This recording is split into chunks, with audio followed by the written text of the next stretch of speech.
نام خداوند بخشنده مهربان، سلام به همه شما محصلین عزیزی که میخواید مشتاقانه مضمون جغرافیا را یاد بگیرید. در جلسه امروز در رابطه با فصل دوم است که اقلیم افغانستان را میخوایم توضیح بدیم که کشور ما افغانستان دارای چه نوع اقلیمی هست و چه فاکتورهایی بر روی اقلیم افغانستان تأثیر گذاشته.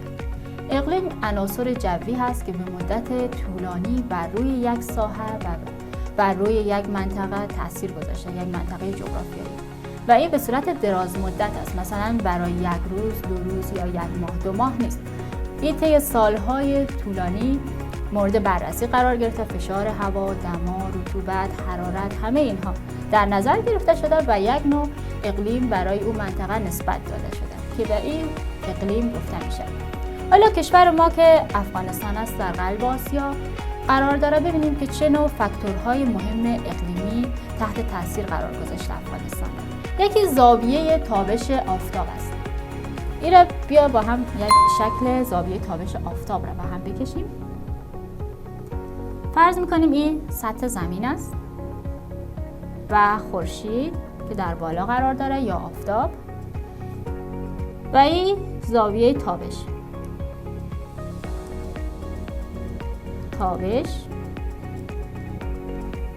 و این نوری که از اینجا ساطع میشه به سمت بالا میره و این میگن بازتاب.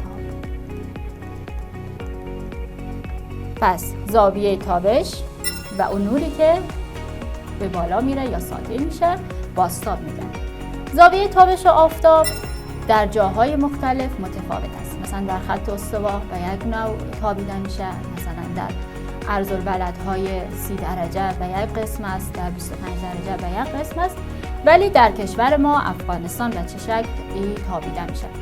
در اول سرطان که اول تابستان است، زاویه تابش آفتاب 78 درجه و 57 دقیقه هست و در اول حمل و میزان زاویه تابش آفتاب در کشور ما افغانستان 55 درجه و 57 دقیقه است که اول بهار و اول خزان است. و اول جدی که اول زمستان است، زاویه تابش آفتاب 32.5 است. پس زاویه تابش آفتاب در فصول مختلف و در ماه‌های مختلف متفاوت است. افغانستان در 29 درجه و 30 دقیقه و 38 درجه و 31 دقیقه نیمکره شمالی واقع شده که این نکته مهم است. و شعاع آفتاب. شعاع آفتاب اگر به خط استوا عمود بتابه چه تأثیری بر روی زاویه تابش در افغانستان داره؟ وقتی که زاویه تابش آفتاب در خط استوا عمود باشه، جنوبی ترین نقطه افغانستان شعاع آفتاب 60 درجه و 30 دقیقه است و در شمالی ترین نقطه افغانستان زاویه تابش 51 درجه و 29 دقیقه است.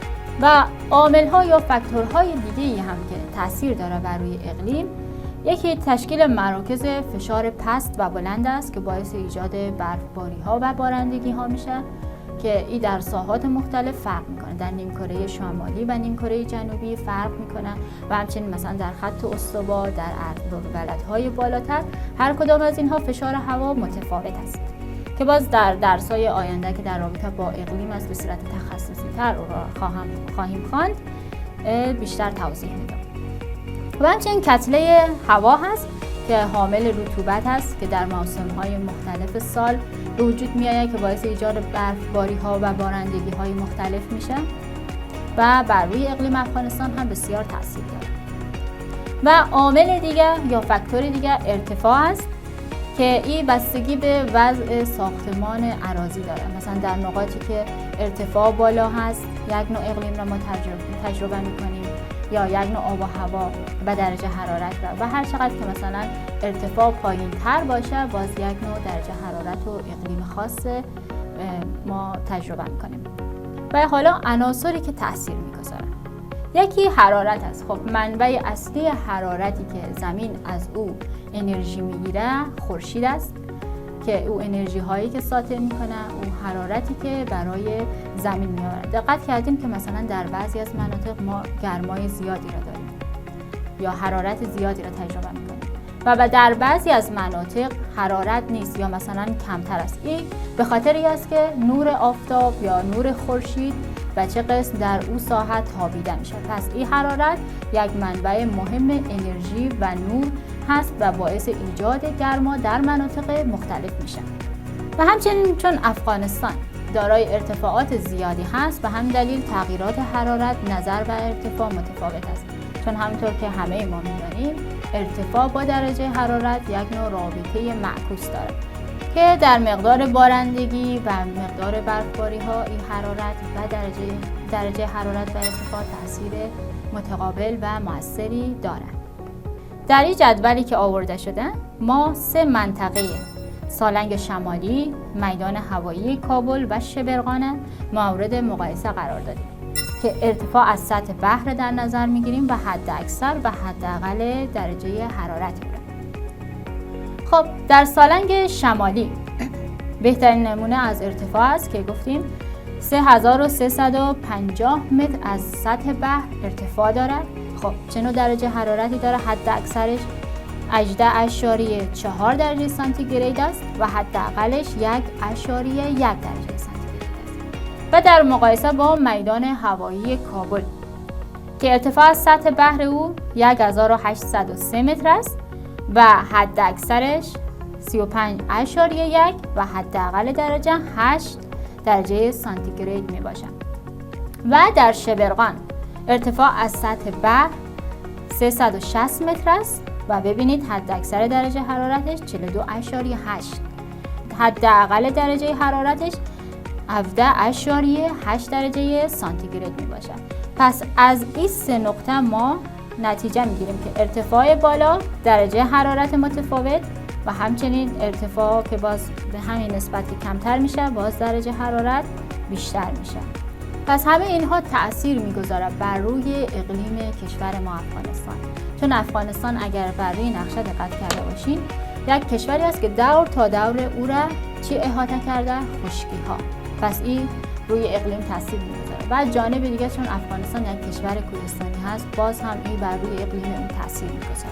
و همچنین درجه حرارت روزانه و شبانه و ماهانه و سالانه بسیار متفاوت است.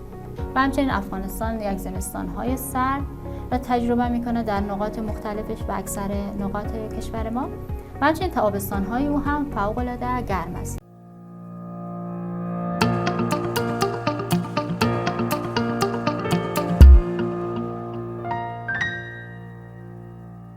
رطوبت عامل دیگه‌ای هست که تأثیر می‌گذاره بر روی اقلیم.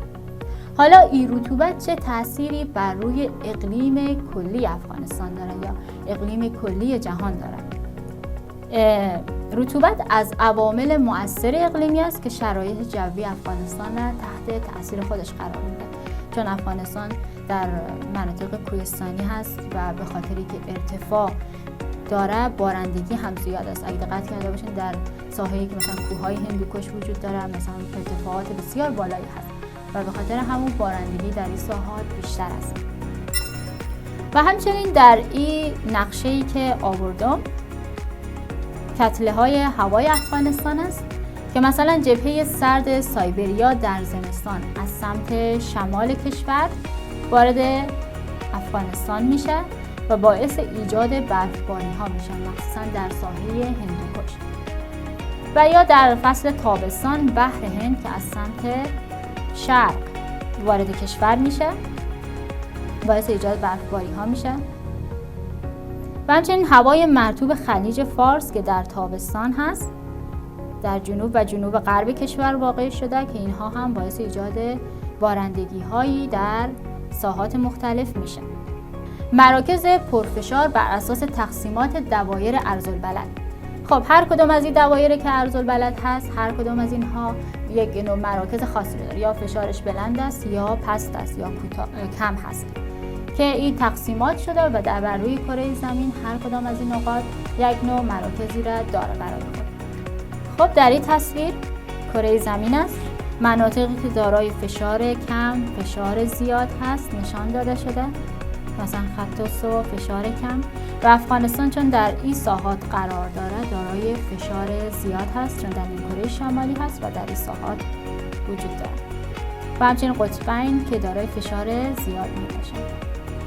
پس این نقاط مختلف کره زمین هست که دارای فشار زیاد یا فشار کم است. در این تصویر به نمایش گذاشته شده.